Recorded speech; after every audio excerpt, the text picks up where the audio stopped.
සුබ දවසක්. අදත් අරගෙන ඇවිල්ලා තියෙනවා ඔයාලගේ ඉංග්‍රීසි දැනුමට අත්‍යවශ්‍ය වන හොඳ ඉංග්‍රීසි වාක්‍ය කීපයක්.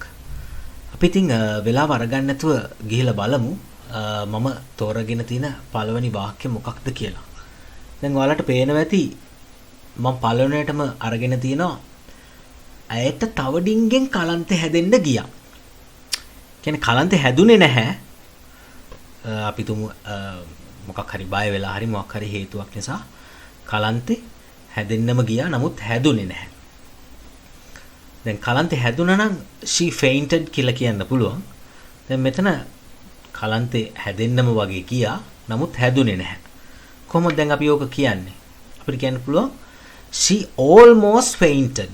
She almost fainted. එහෙම නැත්නම් she nearly fainted කියලත් කියන්න පුළුවන්. ඒ දෙකේම අර්ථය එකයි. දෙවනි වාක්‍ය. මට බඩේ කැක්කුමක් තියෙනවා. දැන් බඩේ කැක්කුමට අපිට ඉංග්‍රීසි වලින් කියන්න පුළුවන් stomachache. stomachache. එතකොට මට තියෙනවා නම් I have a stomachache. I have a stomachache. මට බඩේ කැක්කුමක් තියෙනවා. I have a stomachache. හරි. අපි යමු අංක 3ට. ඔහුට ආරාධනා කරා. කවුද ආරාධනා කරේ? ඒක සඳහන් වෙන්නේ නැහැ. එයාට කවුරු හරි ආරාධනා කරලා තියෙනවා. දැන් මේක මේ කරේ කවුද කියලා මේ වාක්‍යේ සඳහන් වෙන්නේ නැහැ. ඉතින් ඒ නිසා අපි මේ වගේ වාක්‍යයක් passive voice වලින් තමයි කියන්න ඕනේ. එතකොට අපිට කියන්න පුළුවන් he was invited. He was invited. ඔහුට ආරාධනා කරා. අපි යමු අංක 4ට. ඒක මිල අධික වැඩි. මිල අධිකයි නම් අපිට ඉංග්‍රීසි වලින් කියන්න පුළුවන් expensive. එතකොට මිල අධික වැඩි නම් too expensive. too expensive. එතකොට අපිට සම්පූර්ණ වාක්‍ය කියන්න පුළුවන් it is too expensive. it is too expensive. ඒක මිල අධික වැඩි. හරි. පස්වෙනි උදාහරණ වාක්‍යය. මුකුත් කියන්න එපා. බොහොම සරල වාක්‍යයක්. මුකුත් කියන්න එපා. අපිට ඉංග්‍රීසි වලින් කියන්න පුළුවන් don't say anything. don't say anything. මුකුත් කියන්න එපා. don't say anything. අංක 6. මට අන්තර්ජාලයට සම්බන්ධ වෙන්න බෑ. කියන්නේ ඉන්ටර්නෙට් එකට සම්බන්ධ වෙන්න බෑ මොකක් හරි ප්‍රශ්නයක්. සම්බන්ධ වෙනවට කියන්නේ connect. එතකොට I can't connect to the internet. Okay? I can't connect to the internet. මට I can't connect to the Wi-Fi කියලා කියන්නත් පුළුවන්. මේ දෙකම හරි. කැමති එකක් භාවිත කරන්න පුළුවන්. අපි යමු 7 වෙනි උදාහරණ වාක්‍යයට. මම පස්සේ උත්සාහ කරන්න. පස්සේ කොහොමද කියන්නේ? later කියලා අපිට කියන්න පුළුවන්. උත්සාහ කරනවට කියන්නේ try. එතකොට අපිට ඉංග්‍රීසි වලින් කියන්න පුළුවන් I will try again later. I will try again later. එහෙම නැත්නම් I will try back later කියලාත් කියන්න පුළුවන්. දෙකම හරි. අපි යමු 8 වෙනි උදාහරණ වාක්‍යය මොකක්ද කියලා බලන්න. ආපෝ මහා සෞතු කාල ගුණයක්. කොහොමද කියන්නේ මහා සෞතු කාල ගුණයක් කියලා? What terrible weather. What terrible weather. සෞතු කාල ගුණයක්. What terrible weather. අංක 9. දැන් මේ වගේ වාක්‍යයක් ඉංග්‍රීසියෙන් කියනකොට අර කාල ගුණයක් කියලා තිබ්බා කියලා a terrible weather කියලා කියන්න අවශ්‍ය නැහැ. What terrible weather. අන්න එහෙම තමයි ඉංග්‍රීසි වලින් කියන්නේ. හරි. අපි යමු අංක 9. රෑ කෑමට මොනවද තියෙන්නේ? රෑ කෑම නම් dinner. එතකොට රෑ කෑම සඳහා මොනවද තියෙන්නේ කියලා නහනේ. එතකොට what is for dinner? අන්න එහෙම එන්නේ. එතකොට අපිට ප්‍රශ්නේ අහන්න පුළුවන් what's for dinner? what's for dinner? රෑ කෑමට මොනවද තියෙන්නේ? what's for dinner? අංක 10. පාවිච්චි කරන්න කලින් හොඳට හොලවන්න. දැන් හොලවන්න කොහොමද කියන්නේ? shake. පාවිච්චි කරන්න කලින් නම් before using. එතකොට අපිට සම්පූර්ණ වාක්‍ය මෙන්න මෙහෙම කියන්න පුළුවන්. shake before using. shake before using. පාවිච්චි කරන්න කලින් හොඳට හොලවන්න. shake before using. හරි. අංක 11. මට කෝල් එකක් ගන්න පුළුවන්ද? කෝල් එකක් ගන්න අපිට කියන්නේ අපි ඉංග්‍රීසි වලින් කියන්න ඕනේ මේක කෝල් කියලා තමයි කියන්නේ. එතකොට පුළුවන්ද කියලානේ අහන්නේ. එතකොට can එක මුලට එනවා. එතකොට can I make a call? can I make a call? මට කෝල් එකක් ගන්න පුළුවන්ද? can I make a call? හරි. අපි යමු අංක 12ට.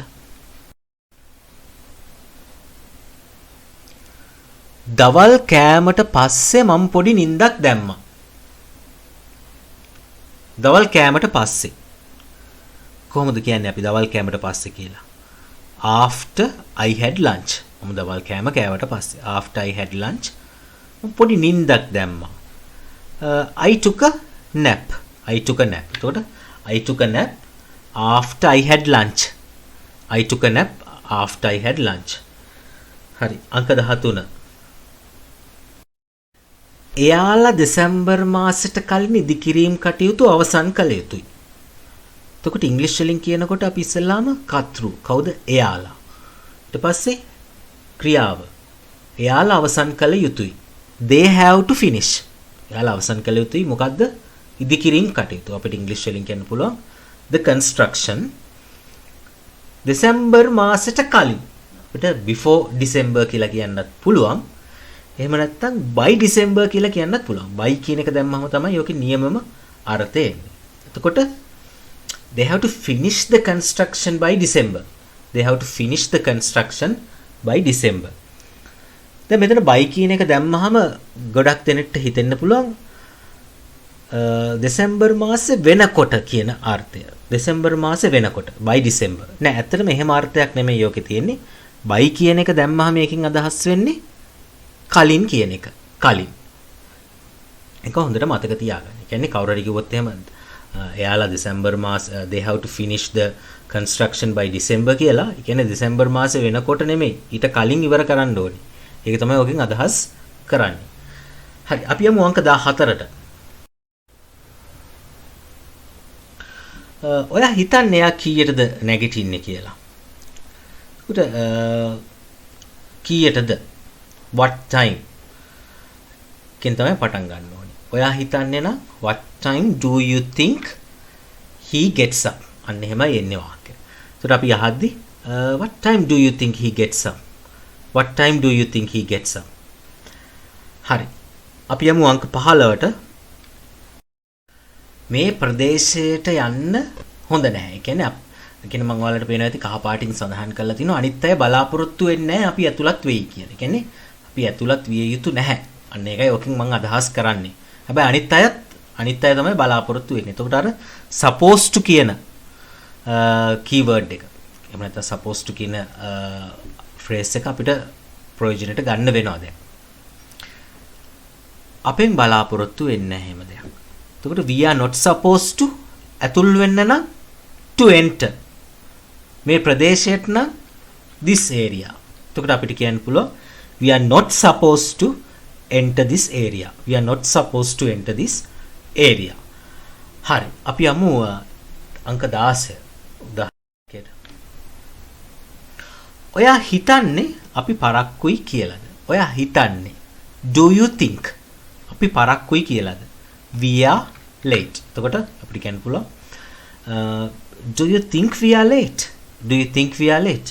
ඔයා හිතන්නේ අපි පරක්කුයි කියලාද? Do you think we are late? Okay. අපි යමු අංක 17. මේ සපත්තු කාගේද? කොහොමද අහන්නේ මේ සපත්තු කාගේද කියලා? Whose shoes are these? එතකොට අපිට සංවාදයේදී මෙන්න මෙහෙම අහන්න පුළුවන්. Whose shoes are these? සපත්තු කාගේද? Whose shoes are these? හරි. අපි යමු අංක 18ට. එයා චිත්‍රපටි ආසාවෙන් බලනවා. කියන්නේ එයා චිත්‍රපටි බලන එකට විනෝද වෙනවා. එයා චිත්‍රපටි බලලා. එයා සාමාන්‍යයෙන් පුරුද්දක් විදිහට චිත්‍රපටි බලලා විනෝද වෙන කෙනෙක්. කොහොමද කියන්නේ? එතකොට අපිට he enjoys කියලා තමයි පටන් ගන්න ඕනේ. he enjoys watching movies. he enjoys watching movies. එයා චිත්‍රපටි ආසාවෙන් බලනවා. එතකොට he enjoys watching movies. හරි. අපි යමු අංක 19ට. ඔයා හිතන්නේ කවද්ද එයාලට මගේ ටීවී එක හදන්න පුළුවන්? කවද්ද? අපිට කොහොමද කවද්ද කියලා අපි ඉංග්‍රීසි වලින් අහන්නේ? when. එතකොට කවද්ද? ඔයා හිතන්නේ when do you think එයාලට මගේ ටීවී එක හදන්න පුළුවන්? when do you think දැන් හදනවට අපි ඉංග්‍රීසි වලින් මොකක්ද ඕන කරන වචනේ? fix කියන වචනේ ලස්සනයි කියලා මට හිතෙනවා. මම දැම්මා fix කියන එක. එතකොට when do you think they can fix my TV? when do you think they can fix my TV? හරි මෙතන repair කියලා දාන්නත් පුළුවන්. fix කියන එක තමයි සාමාන්‍යයෙන් ලස්සන. හරි අපි යමු අංක 20ට. මම ඇයට කතා නොකරනම් ඇය පරක්කු වෙන්න තිබුණා. ටිකක් ඇඩ්වාන්ස් වාක්‍යයක්. past hypothetical වාක්‍යයක්. මම ඇයට කතා නොකරනම් කොහොමද කියන්නේ? if I hadn't called her. if I hadn't called her ඇය පරක්කු වෙන්න තිබුණා. කොහොමද ඒක කියන්නේ? she would have been late. අන්න එහෙමයි එන්නේ. she would have been late. එතකොට සම්පූර්ණ වාක්‍ය අපිට මෙන්න මෙහෙම කියන්න පුළුවන්. if I hadn't called her she would have been late. කියන්නේ මම කතා නොකරනම් ඇය සමහරට ඇය පරක්කු වෙන්න තිබුණා. අන්න ඒකයි ඔකෙන් අදහස් කරන්නේ. කියන්නේ මම කතා කරපු හින්දා තමයි ඇය පරක්කුනේ නැත්තේ. අන්න ඒකයි ඔකෙන් අදහස් කරන්නේ. හරි අපි යමු අද දවසේ අවසාන වශයෙන් මම තෝරගෙන තියෙන වාක්‍යයට. මේ චිත්‍රපටිය ආපු ගමන්ම ඔයා බැලුවද? කත් හොඳ වාක්‍යයක්. මේකේ අර as soon as කියන එක දාලා මේ වාක්‍ය ගලපන්න තමයි මම හදන්නේ. මොකද ඔය as soon as කියන එක එහෙම ගොඩක් දෙනෙක්ට තේරෙන්නේ නැහැ කොහොමද ඒ වගේ දෙයක් වාක්‍යයකදී ගලපගන්නේ කියලා. ඉතින් අපි ඉස්සලා මුලින්ම බලමු මේ චිත්‍රපටිය ඔයා බැලුවද? කොහොමද අහන්නේ? Did you watch this movie? Did you watch this movie? එක සරල ප්‍රශ්නයක් නේ අහන්න පුළුවන්. ඔයා මේ චිත්‍රපටිය බැලුවද කියලා අපි ඉංග්‍රීසි වලින් අහන්න පුළුවන්. Did you watch this movie? ඒක ආපු ගමම්ම ඒ කියන්නේ ඒක නිකුත් කරපු ගමම්ම කොහොමද කියන්නේ? As soon as it came out. අන්න එහෙමයි මේ පාර්ට් එක එන්නේ. As soon as it came out. එතකොට සම්පූර්ණ ප්‍රශ්නේ අපිට මෙන්න මේව අහන්න පුළුවන්. Did you watch this movie as soon as it came out? Did you watch this movie as soon as it came out? හරි. දැන් අදත් ඔයාලගේ ඉංග්‍රීසි දැනුමට අත්‍යවශ්‍ය වන හොඳ ඉංග්‍රීසි වාක්‍ය 20කට ආසන්න ප්‍රමාණයක් ඉගෙන ගත්තා. ඉතින් මේ වාක්‍ය හොඳට ලියාගන්න කොලයක් අරගෙන ලියාගෙන ප්‍රැක්ටිස් කරන්න. ශබ්ද නගලා ගෙදරින්දි පුරුදු වෙන්න. එතකොට ඉස්සරහට මොන බාධකේ ආවත් ජීවිතේ ජය ගන්න ඉංග්‍රීසි භාෂාව කියන එක ගොඩක් ඔයාලට පිටුවහලක් වෙයි. හරි එහෙනම් අපි මේ වගේම හොඳ වීඩියෝ එකක් එක්ක නැවතත් ඔයාලව හම්බෙන්න. වීඩියෝ එකත් එක්ක රැඳිලා හිටියට ගොඩක් ස්තුතියි.